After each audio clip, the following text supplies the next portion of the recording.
All right, one more horror movie ranking because again, it's still spooky season. Damn it, we still got time. We still got time, and even when it's Christmas, we've got horror movies. We got Krampus. We're still good. We're still good. Yeah, it's still spooky. It's still good. It's like Homer Simpson. It's still spooky. It's just a little Mariah Carey. It's still good. It's still spooky. It's still spooky. Anyway, so yes, this time around I'm going to be ranking the Insidious movies. The reason why I have, the Insidious movies I've never really given a shit about, mostly because, I was just I never really cared much for the movies.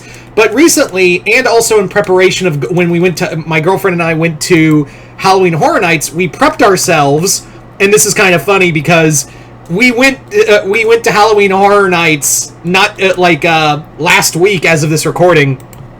And basically, we were like, oh my god, we saw videos of, Insidious was the best house this year. And we were like, we're going to hype ourselves up and watch all the Insidious movies to, when we go to the house, we'll check it out. Funny enough, we never got to go in. We never got to go into the Insidious room, into the Insidious house. Mostly because, A, it was always so long, B, no shame here, we were both kind of like, we weren't mentally ready for it. Because we saw videos, and even the videos, we were like, nope, can't do it. Anyway, but since we marathoned five movies, and again, I know Insidious is apparently getting a 6th movie this next year, I believe. I haven't confirmed that, but I do know we're getting a 6th Insidious movie. I decided, fuck it, we'll do a ranking. I'll do a ranking of the Insidious movies. So yeah, as always with the like the other two ranking movies, ranking videos.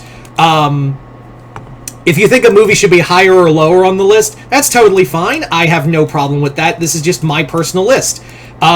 This is just how I personally feel, and I'm always excited to see where these movies come in for you guys, from best to worst. But as always, we start from the bottom and we work our way up.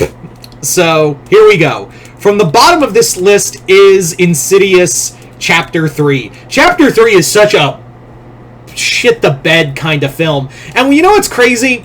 This movie was directed by Leigh Whannell, who, did The Invisible Man and Upgrade, and also helped create Saw with James Wan.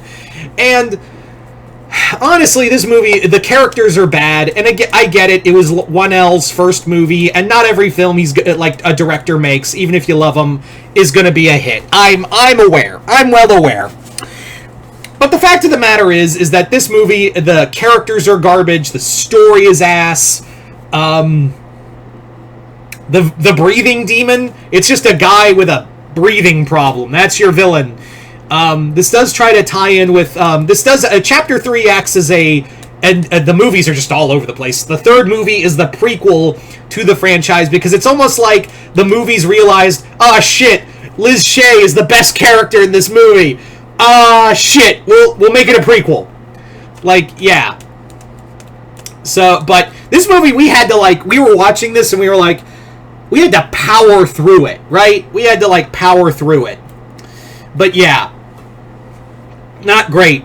Next up is the following movie is these two could interchange, but there are a few things I like more with this one, a bit more, and that is Insidious: The Red Door. It's the most recent of the Insidious franchise, and I gotta be honest, this movie was fucking boring, but there were some things, much like with what I said with Leigh Whannell. This was Patrick Wilson's directorial debut as and he did learn from Whannell and James Wan because he was working on with the film. And there are some great character beats and here and there, and there's some genuine scares. I think there are some genuine scary moments in the film here and there.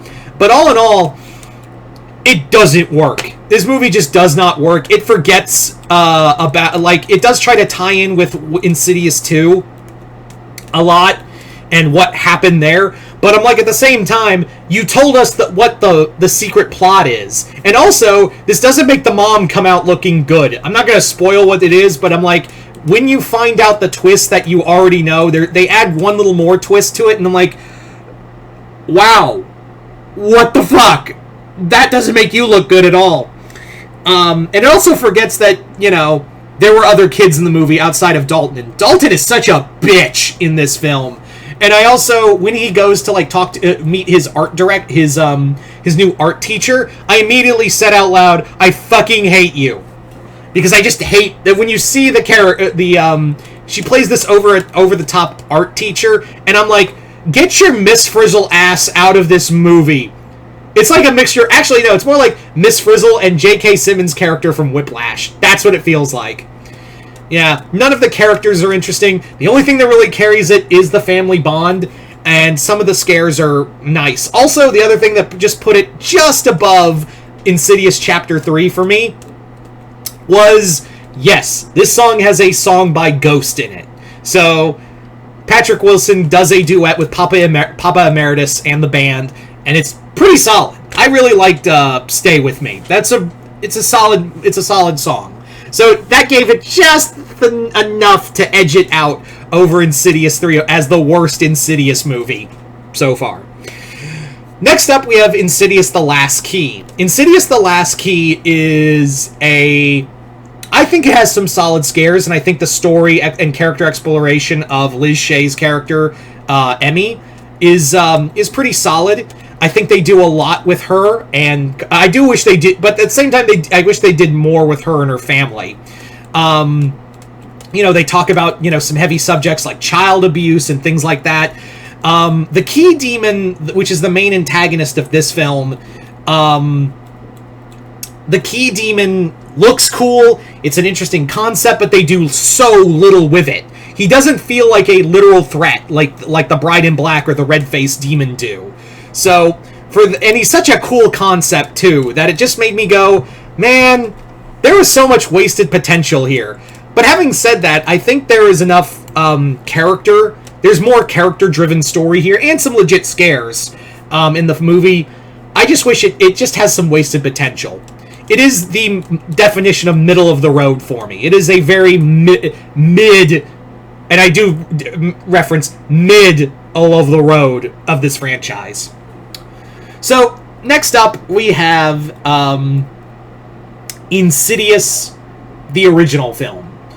Actually, no, excuse me, not the original. Insidious 2, excuse me. Honestly, this one and the first movie kind of flipped for me, of which I like more. Insidious 2 was the first movie I saw of the franchise. Yeah, I think I've talked about before, like how I have this whole thing where I watch a movie and it's in a franchise, and I never watch the first movie in a franchise. I always see like the sequel first, and then I see the rest of the movies. So Insidious 2, I was like confused and all that, watching this because my sister put it on, and it did have some legit scares. And after going to watch Insidious 1, it really complements this movie a lot for a multitude of reasons. I think The Bride in Black is terrifying, and I also really like a lot of what happens and how it connects with the first movie. Yeah. I think it's pretty solid in terms of there's some legit jump scares, some solid scares here and there. But, yeah. And, of course, at number 1 is the original Insidious movie. There are some legit terrifying moments, like just like a demon or a ghost standing off in the distance, and you're just like, oh, fuck! It's shit like that just gets under my skin. I think the red-faced demon is a solid horror character, and I really like the family aspect of it. Like, this family trying to, like, come together to save their son. It is basically it's basically a better Poltergeist remake than the Poltergeist remake. I know that's been said before, but that's what it really feels like sometimes, is that it's a better Poltergeist remake than the Poltergeist movie. Than the original Poltergeist not Poltergeist remake, excuse me. Anyway, so there you go, guys. That is pretty much that's just my take on the rankings for the Insidious movies. Like I said, there's going to be a new Insidious movie coming soon, I believe. So maybe one day I'll come back and do another list. Like I said, it's funny, between this, Terrifier, and VHS, it's all franchises that I can come back to and do another list on, which is really exciting. But yeah, you guys tell me in the comments below, where do these movies rank for you in terms of the Insidious movies? Where do they rank from best to worst for you on a personal level? Just comment below, let me know. Other than that, hope y'all enjoyed this. I'm Mr. Multiverse. I'll see you next time in the multiverse.